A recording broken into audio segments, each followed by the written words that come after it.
¿Qué vas a tener tu siguiente paciente para hacerte ceramaya? Betty Contreras has worked for St. Vincent de Paul's dental clinic for 19 years. But her journey getting here was anything but easy. Born and raised in Chihuahua, Mexico, Betty and 10 of her siblings experienced many dark days. My childhood was pretty tough. My mom was an alcoholic. That's all I saw when I was growing up. And I never met my father. I do not know how he looks. I don't know his name. I just knew my mom was there for time to time because she will be gone for months and then come back. And when she was back, she was always, drunk. And that was one of the biggest decisions that I made just by seeing my mom and going through all that, just to look for a better life. At 11 years of age, carrying only a 5th grade education and unable to speak English, Betty made the decision to immigrate to the United States, Arizona in particular, where she planned to live with her older brother and his wife. I came here thinking that I was gonna go to school, learn English. I'm gonna fix my papers. I'm gonna bring all my siblings, 10 siblings, to the United States and help them and to have a better life. But that hope for a better life took a dramatic and unexpected turn at the hands of her sister-in-law. Before starting school, because I was already enrolled in school, his wife started kind of like abusing me.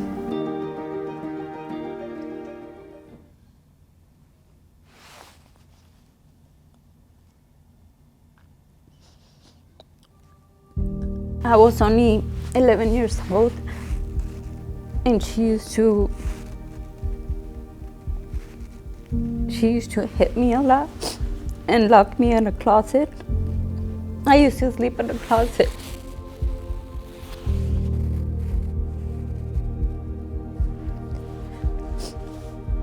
She used to, as soon as my brother will leave work, she used to put me in a closet, and she used to tell me, like, you're not getting out of here, you're gonna stay here the whole day until he comes back from work. For quite a while, I didn't tell my brother because I didn't want him to have problems because of me. I started thinking of myself like, you came all the way from Mexico looking for a better life, and then you're gonna allow this person to just keep you in a closet. So I started fighting her. I started defending myself. My brother came back from work. She started crying, and she made it seem like I was attacking her. And she said, I don't want her here. I want you to get rid of your sister. But he didn't send me with no one, no relatives or anyone, because we didn't have no one. He just kicked me out of the house. With nowhere to go and not knowing anyone else, Betty began knocking on doors in the neighborhood. I started just asking people, can I stay here? And that's when everything began, just living from house to house. I just needed to clean. I was still too young to work, but I was just cleaning, making food, doing the chores in the house so I can just, be welcome into the house. And then I would move from a different house, meeting people, and just move until I started working. Over the next several years, Betty worked odd jobs, including as a clerk at a drive-thru at Yoshi's fast food restaurant in Central Phoenix. I knew how to take orders because they trained me at that place, but I didn't know how to speak English. But on one particular evening, Dr. Snyder, the director of St. Vincent de Paul's dental clinic, was giving one of his assistants a ride home before stopping at Yoshi's for a bite to eat. She and the other girl knew of each other. They didn't really know each other, but I guess the other girl had gone through a lot with their kids, and they both spoke Spanish. Snyder was impressed with Betty's demeanor, which got him to thinking. I was looking for someone at the front desk who could greet the patients and the parents, and who's someone who had an upbeat personality, make them feel at home here. Because in those days, a lot of people didn't feel at home giving their name or address or phone numbers, on medical history. A lot of them were undocumented. They didn't feel safe doing that. Betty was asked if she would be interested in interviewing for a position at St. Vincent de Paul's dental clinic. I was actually thinking that I was going to be hired as a janitor. I didn't care. I just needed a job. And my thinking was, I'm going to work at nights, cleaning his offices. Instead, Dr. Snyder let her know that he was hiring her to work at the front desk. Whenever it was time to leave, the interview, she wanted to say something, I guess, to impress me that she was learning English. And the only thing she could think of was a commercial she'd seen that morning before she came over. When I went to shake hands goodbye, she goes, "Don't drink and drive."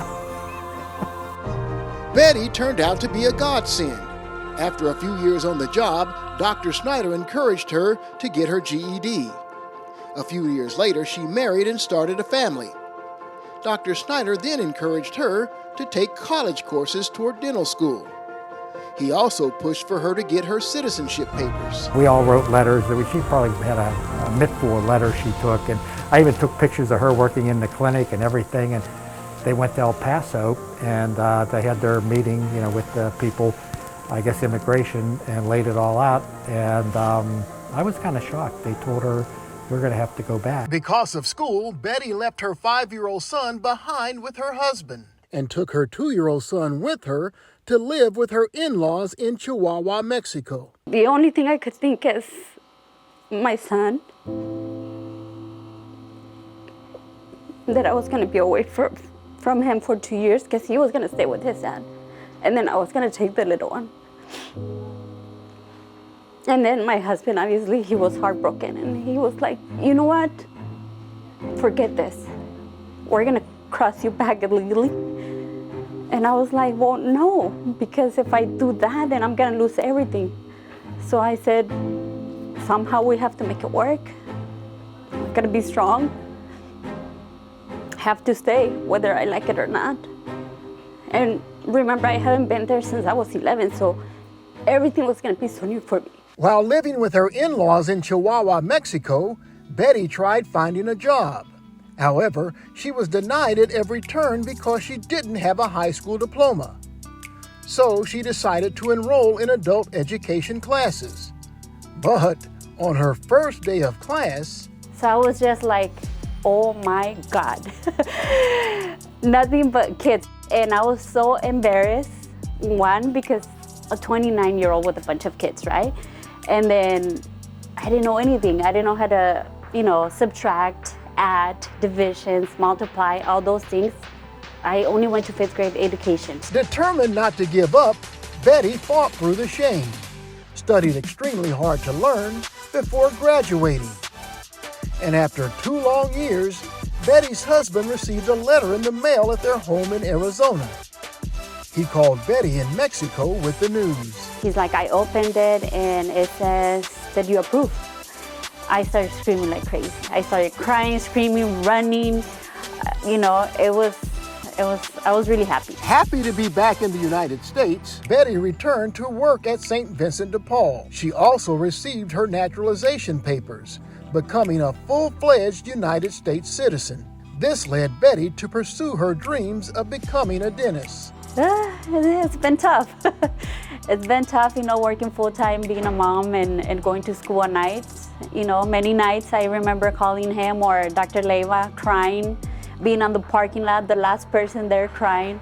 "I didn't understand this class. I don't think I'm gonna survive. I don't think I'm gonna make it.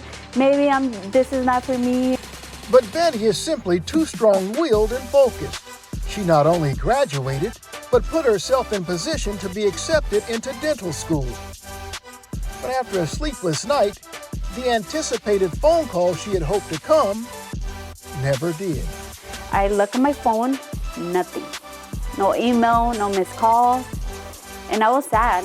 I was like, maybe, not this year. Maybe you have to reapply. Putting the disappointment behind her, Betty went about her day's work at the clinic. And I was working, being with patients, and then next time you know, Dr. Snyder tells me, "Hey, there's a call for you. Someone wants to talk to you." It was the news Betty had hoped and dreamed of. 4 years of dental school awaits Betty in Chicago, and there's simply no question what she'll do upon graduation. Well, my goal is to make a full circle, come back to St. Vincent. I want to do what Dr. Snyder does. And Betty is determined to pay it forward, giving back and impacting lives at the very place her life was so positively and dramatically impacted. Can you open really? At St. Vincent de Paul's Dental Clinic. Oh yeah, look at this case.